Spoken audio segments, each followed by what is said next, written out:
Assalamualaikum warahmatullahi wabarakatuh. Hari ini kita jalan-jalan ke kebun. Bab 567.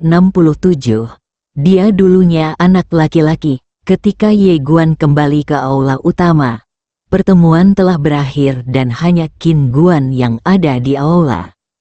Qin Guan memandang Ye Guan di depannya dan tersenyum tipis. Kami akan melakukan serangan balik besok. Ye Guan mengangguk. Oke. Qin Guan tiba-tiba meraih tangan Ye Guan dan berkata, rangsang darah fana. Ye Guan segera mengaktifkan darah fananya. Saat darah fana diaktifkan, pola fana muncul di lengannya. Qin Guan dengan lembut membelai pola fana. Sedikit kejutan muncul di matanya. Ini benar-benar tubuh fana. Ye Guan sedikit terkejut. Ibu juga tahu tentang garis keturunan fana ini. Qin Guan tersenyum dan berkata, saya tahu sedikit. Ye Guan buru-buru berkata, katakan padaku. Qin Guan tersenyum dan berkata, jika menyangkut darah manusia, tentu saja kita harus membicarakan tentang bibimu yang mengenakan rok polos. Dia adalah orang yang sangat luar biasa. Namun, sejauh yang saya tahu, dia tidak peduli dengan darah ini, dan tubuh fana sama sekali. Karena jika menyangkut dirinya pada level itu, kekuatan garis keturunan tidak ada artinya. Ye Guan berkata dengan sungguh-sungguh, jadi, saya hanya bisa menjelajahi garis keturunan ini sendirian. Qin Guandian tersenyum dan berkata, merupakan hal yang baik untuk dijelajahi sendiri. Ye Guan terkejut sesaat, lalu tersenyum dan berkata, saya mengerti. Dia secara alami mengerti apa maksud Qin Guan. Dia masih harus melakukan banyak hal sendiri. Qin Guan menarik Ye Guan keluar aula. Ketika dia sampai di pintu, dia mengangkat kepalanya dan melihat ke langit. Lalu berkata dengan lembut, suatu ketika, ayahmu dan aku berselisih tentangmu, bahwa adalah tentang kebebasanmu. Ideku adalah aku berharap kamu bisa hidup bahagia dan tidak sekeras dia. Ye Guan sedikit penasaran, mengapa ibunya kemudian menyerah? Qin Guan tersenyum dan berkata, karena ayahmu benar. Tidak ada seorang pun di dunia ini yang ingin menjalani kehidupan biasa-biasa saja. Dia berkata bahwa jika kamu membuat pilihan, kamu pasti tidak akan memilih menjadi generasi kedua yang damai dan stabil. Ye Guan mengangguk, benar. Qin Guan menoleh untuk melihat ke arah Ye Guan. Dunia ini membutuhkan perintah. Perintah ini pernah dibuat oleh ayahmu. Tetapi ayahmu tidak cocok. Ye Guan Dao, apakah karena keilahian? Qin Guan menggelengkan kepalanya. Itu karena bibimu yang mengenakan rok polos. Ye Guan tercengang. Qin Guan tersenyum dan berkata, tahukah kamu siapa yang paling berbahaya di dunia? Ye Guan berkata dengan suara yang dalam, bukankah itu bibi yang mengenakan rok polos? Qin Guan mengangguk. Itu dia. Ye Guan bingung. Kenapa? Qin Guan berbisik. Keilahiannya adalah yang paling murni. Melihat ekspresi Ye Guan yang masih bingung, Qin Guan tersenyum dan menjelaskan, apakah menurutmu dia cukup bagus? Ye Guan mengangguk. Aku tidak menghabiskan banyak waktu dengan bibi Sukun, tapi dia membuatku merasa cukup santai. Qin Guan tersenyum dan kemudian berkata, itu karena kamu. Tahukah kamu bagaimana perasaannya terhadap orang lain? Saat dia berbicara, dia menggelengkan kepalanya sedikit. Di seluruh klan Yang, dia akan menunjukkan rasa kemanusiaannya kepada ayahmu dan kamu. Tetapi jika menyangkut orang lain, ketidakpeduliannya sama seperti saat kamu menghadapi semut. Ye Guan tetap diam. Bibi Sukun terkadang memang sangat dingin. Sikap dingin seperti itu bukan karena dia dingin, tapi dia sama sekali tidak memperlakukanmu sebagai orang yang sama. Ini memberi kesan bahwa dia sedang menatap Anda dari ketinggian yang sepenuhnya di luar jangkauan Anda. Qin Guan melanjutkan, keilahian dan kemanusiaannya murni dan dapat dikatakan sangat ekstrim. Ye Guan berkata dengan lembut, Ibu khawatir suatu hari nanti keilahiannya akan menekan umat manusia. Qin Guan menggelengkan kepalanya. Dia tidak akan melakukannya. Namun, aku takut dia akan melakukan sesuatu yang tidak diharapkan oleh siapapun. Ayahmu juga takut. Kekhawatiran ini tidak muncul begitu saja. Tapi kami sudah merasakannya. Dia mungkin melakukan sesuatu. Itu sebabnya ayahmu setuju untuk membiarkan dia pergi ke dunia lain. Wajah Ye Guan menjadi gelap, bibi yang tak terkendali dengan rok polos. Brengsek, sungguh menakutkan memikirkannya. Qin Guan berkata dengan lembut, sebelum ayahmu mengambil langkah terakhir, dia mengkhawatirkannya, jadi dia tidak akan melakukan hal-hal tertentu. Namun, ketika ayahmu memiliki kemampuan untuk melindungi dirinya sendiri. Saat dia mengatakan itu, dia melihat ke arah langit, matanya penuh kekhawatiran. Dia bilang dia ingin menjalani hidupnya lagi. Apa yang terjadi setelah dia menjalani hidupnya lagi? Apakah dia tidak akan menyesal dan kemudian mengambil langkah terakhir itu? Atau akankah umat manusia menindas keilahian? Melihat Qin Guan dengan wajah khawatir, Ye Guan tersenyum tipis dan berkata, Bu, mungkin kita semua terlalu banyak berpikir. Qin Guan memandang Ye Guan, dan Ye Guan berkata dengan serius, orang seperti Bibi Sukun tidak boleh dinilai oleh pemikiran orang biasa. Tidak peduli apa yang ingin dia lakukan. Saya yakin dia tidak akan pernah menyerah pada ayahnya. Tidak peduli apa manusia, tetaplah dewa. Saya pikir adalah hal yang sangat baik untuk memiliki sesuatu atau orang untuk dipedulikan. Jika seseorang benar-benar tidak memiliki keinginan dan kekhawatiran, apa gunanya orang seperti itu meskipun dia tidak terkalahkan di alam semesta? Qin Guan tersenyum dan berkata, memang. Ye Guan tersenyum dan berkata, biarkan dia dan ayahnya menangani sendiri masalah bibinya. Qin Guan mengangguk, biarkan mereka menanganinya sendiri. Ye Guan tersenyum dan berkata, Bu, setelah kejadian ini selesai, aku ingin pergi ke tempat lain untuk berlatih sendirian. Qin Guan sedikit terkejut. Mengapa kamu punya ide seperti itu? Ye Guan berkata dengan serius, saya ingin berumah tangga. Pengendapan, dia masih merindukan waktunya di Bima Sakti. Itulah hidup. Apalagi, ia merasa berlatih tidak serta-merta membutuhkan pertarungan. Dia telah didorong oleh situasi ini. Meskipun dia sangat kuat sekarang, dia tahu masalahnya. Setelah Qin Guan terdiam beberapa saat, dia mengangguk, ya, apapun yang kamu lakukan, aku akan mendukungmu. Ye Guan merasa hangat di hatinya, terima kasih. Qin Guan memukul kepala Ye Guan, sedikit tidak puas.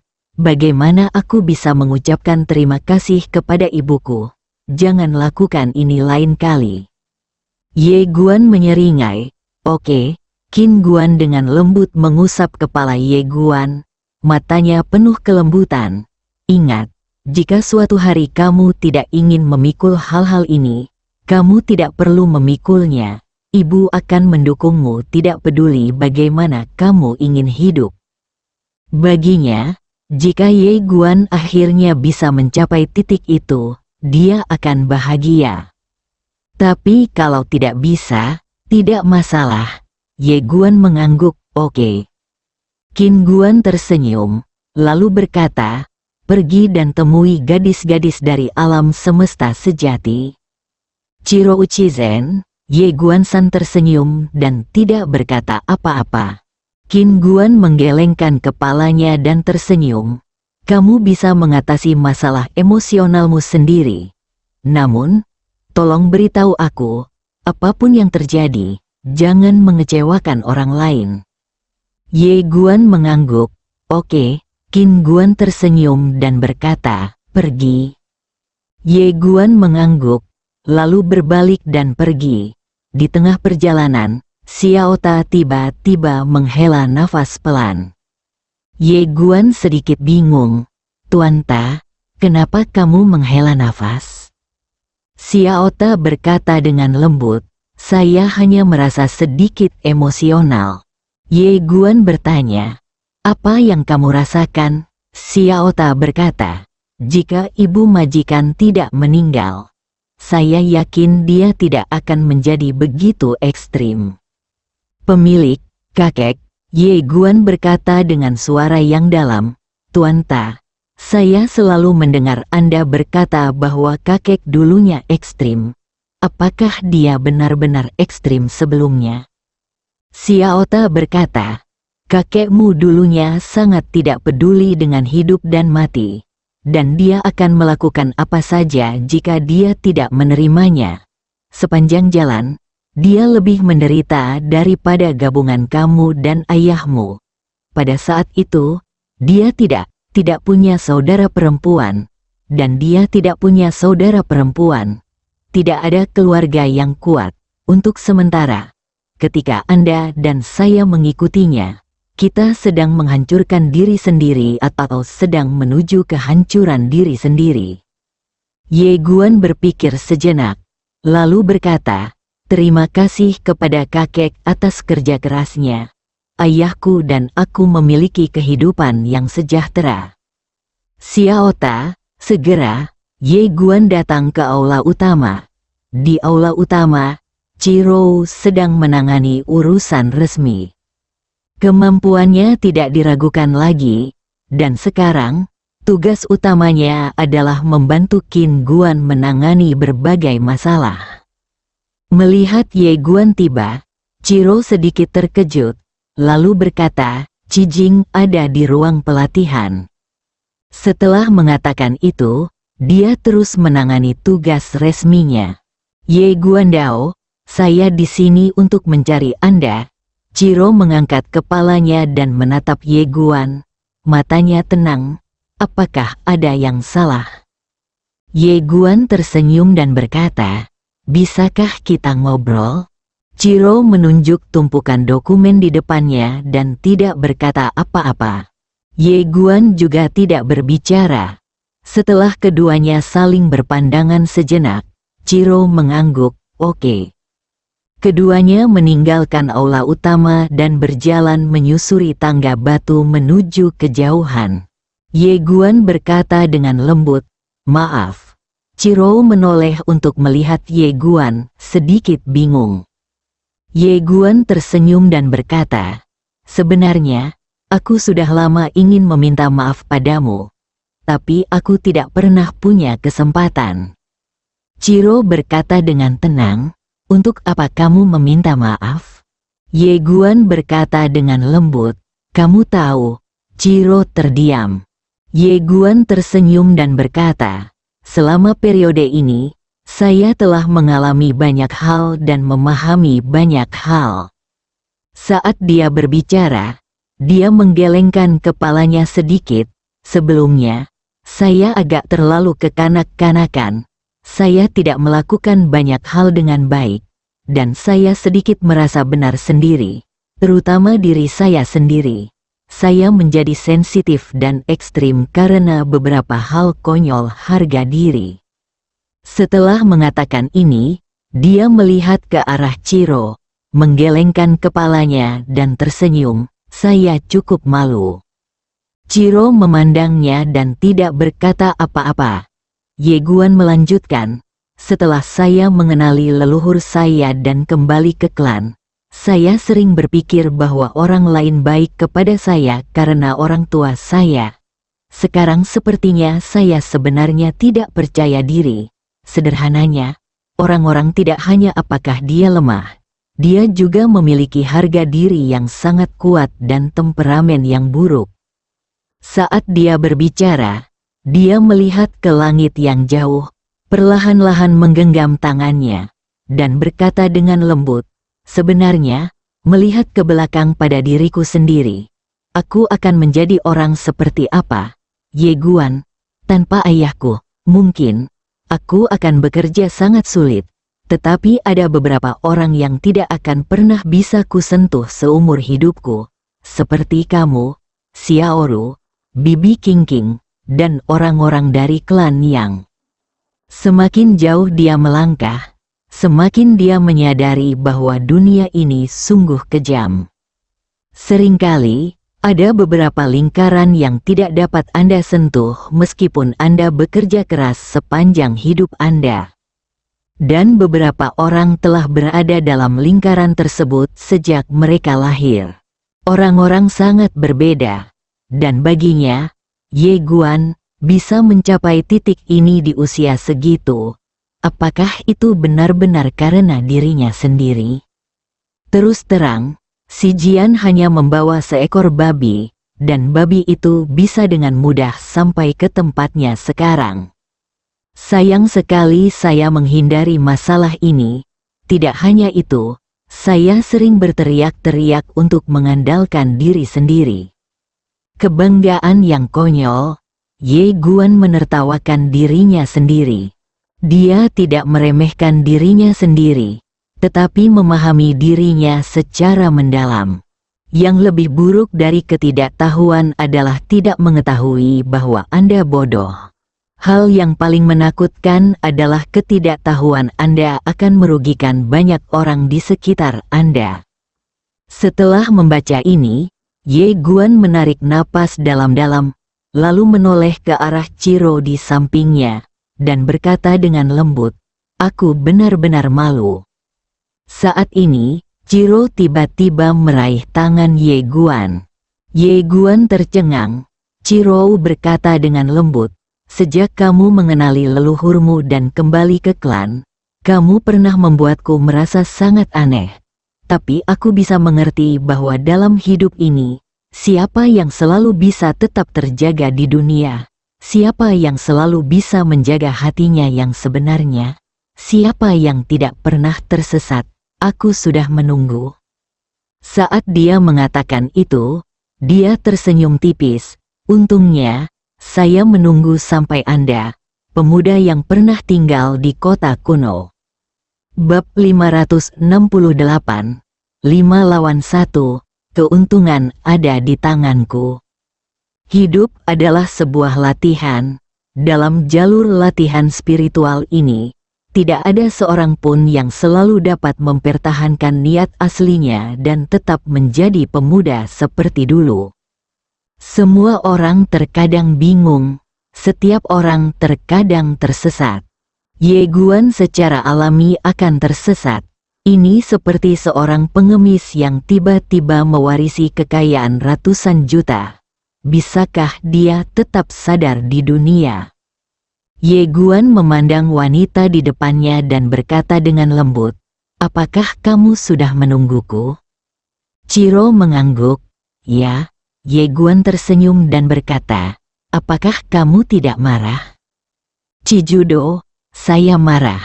Tapi saya bisa memahaminya, karena setiap orang memiliki masa mudanya masing-masing." Setiap orang memiliki masa mudanya. Ye Guan memegang tangan Ciro, menundukkan kepalanya sedikit dan tidak berkata apa-apa. Ciro tidak melawan dan membiarkan Ye Guan memegang tangannya. Dia tersenyum dan berkata, "Kami akan melakukan serangan balik besok. Bagaimana menurutmu?" Ye Guan tersenyum dan berkata, "Ibu sudah mengatur segalanya. Aku hanya akan membuat kecap." Ciro berkata dengan suara yang dalam, "Yang lebih aku khawatirkan sekarang adalah master sekte masa lalu." Ye Guan sedikit mengernyit.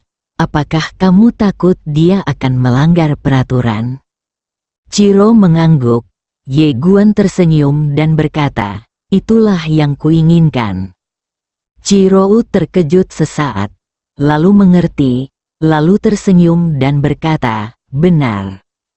Jika wanita itu tidak mengikuti aturan, itu bukan hal buruk bagi Ye Guan. Ye Guan tiba-tiba berkata, saya pergi menemui Sister Zen. Hati Chiro menegang, dan dia menatap Ye Guan, yang tersenyum tipis. Jangan khawatir, aku akan mengurus masalah Sister Zen. Dia telah memutuskan, dalam 10 tahun, dia akan bekerja keras untuk berlatih. Jika kamu tidak bisa menjadi tak terkalahkan, panggil ayahmu, Bibi Sukun, kakek, penggarap pedang Xiao Yao, dan Bibi King Qiu kemana-mana. Bukankah kamu hebat dalam cara jahatmu? Bibi Sukun tidak bisa mengalahkanmu sendirian. Aku akan menelepon 5 orang untuk mengalahkanmu. Cara jahat, Chiro memegang Ye Guan dengan punggung tangannya dan berkata dengan lembut, jangan terlalu menekan dirimu sendiri, lakukan saja yang terbaik. Ye Guan mengangguk, jangan khawatir, aku punya kebijaksanaan. Chiro tersenyum tipis dan berkata, pergi dan temui Xiao Jing. Ye Guan meraih tangan Chiro dan berkata, bersama. Chiro memutar matanya ke arah Ye Guan, apa yang harus aku lakukan? Tampilan ini penuh pesona. Kamu tampak sedikit terganggu. Dia ragu-ragu sejenak, lalu membungkuk dan mencium alis Chiro dengan lembut.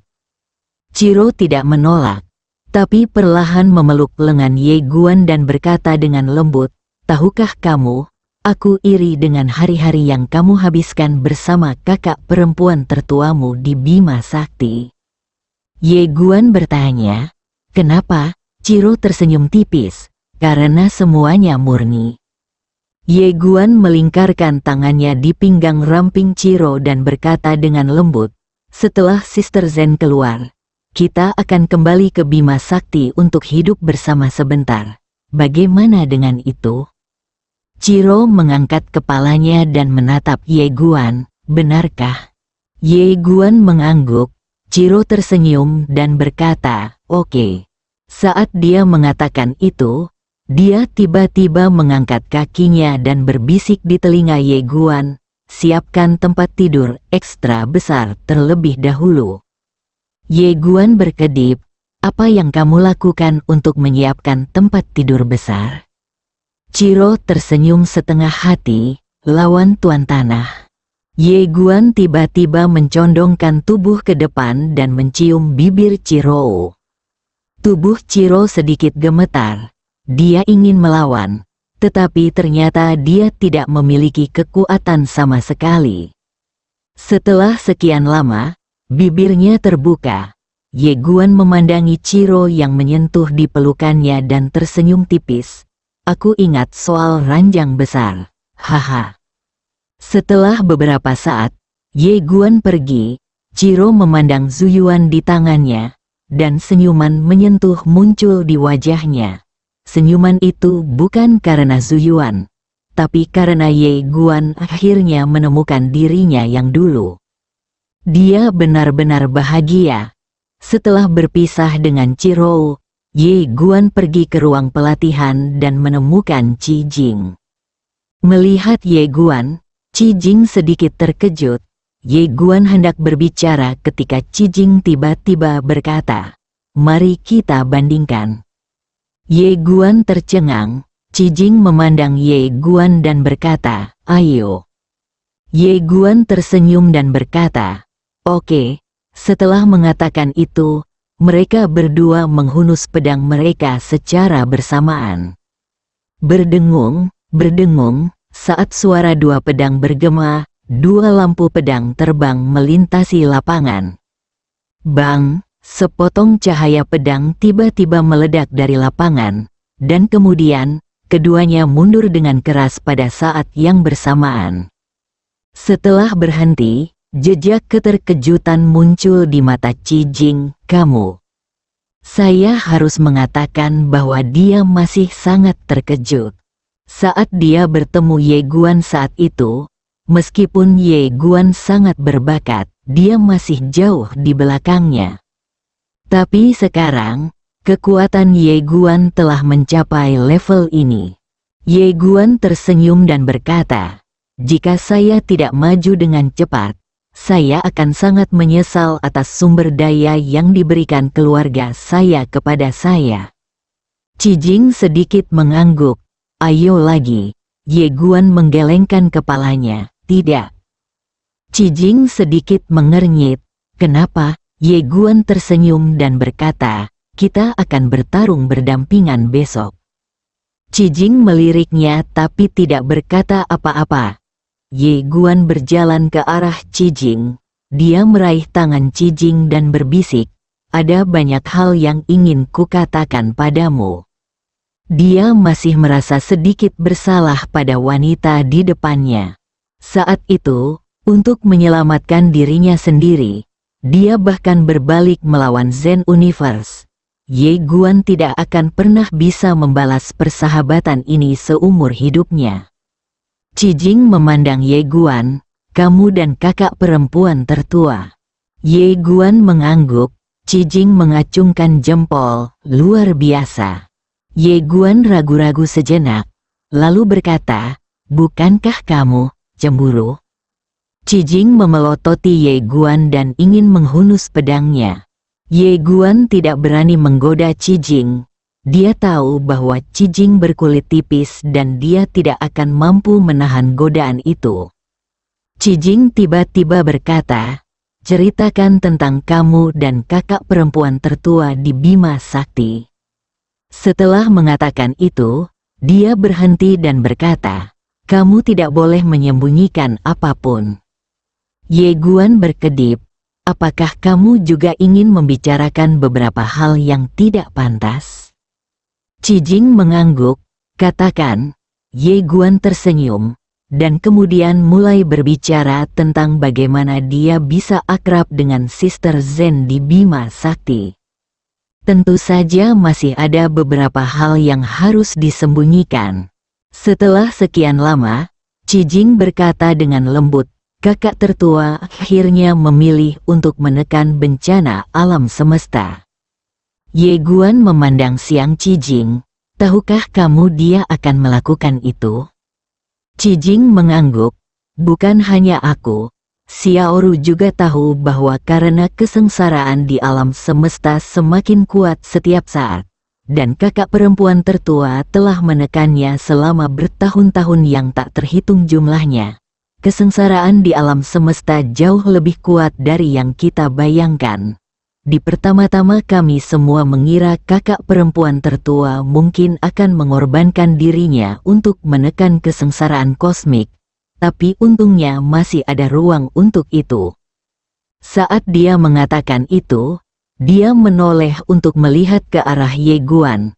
Untungnya, kakak perempuan tertua meninggalkan jejak kemanusiaan. Jika tidak, kakak perempuan tertua mungkin bukan lagi kakak perempuan tertua kita.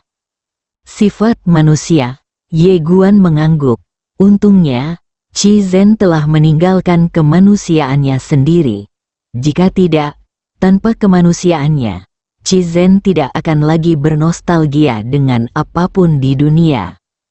Cijing tiba-tiba berkata, "Apakah kamu pernah ke alam kesengsaraan sebelumnya?" Ye Guan mengangguk. "Ya." Cijing memandang Ye Guan dan ragu untuk berbicara. Ye Guan memegang tangannya erat-erat dan tersenyum. "Jangan khawatir, aku pasti akan menyelamatkannya." Cijing sedikit mengangguk. "Ya, adik sejati." Ye Guan mendongak dan melihat ke langit berbintang di kejauhan, matanya penuh tekad. Bagaimanapun, dia sudah bersiap untuk yang terburuk. Jika tidak berhasil, dia hanya akan bertarung dengan cara yang jahat. 5 dari mereka memerangi kejahatan, dan 1 orang yang diuntungkan. Jalan jahat, hari kedua. Di pagi hari, semua orang kuat berkumpul di langit berbintang.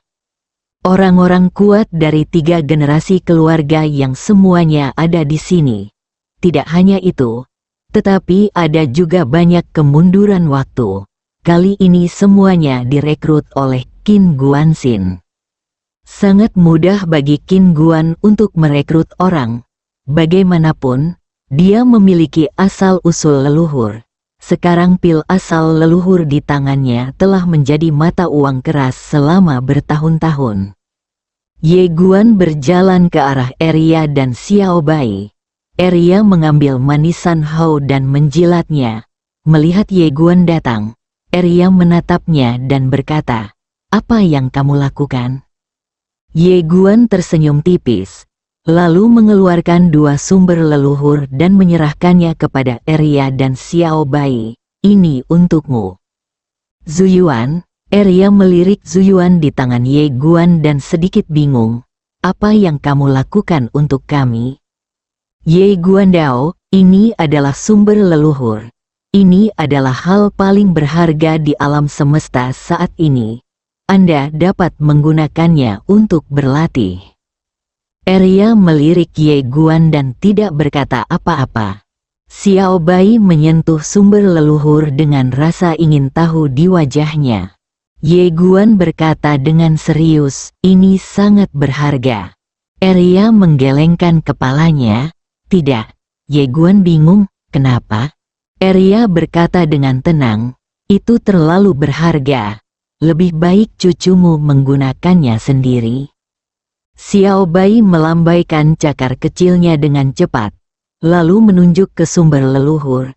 Kepalanya berayun, tidak tahu apa yang dia ungkapkan. Melihat ekspresi Xiao Bai, Ye Guan sedikit bingung. Apa yang dia bicarakan?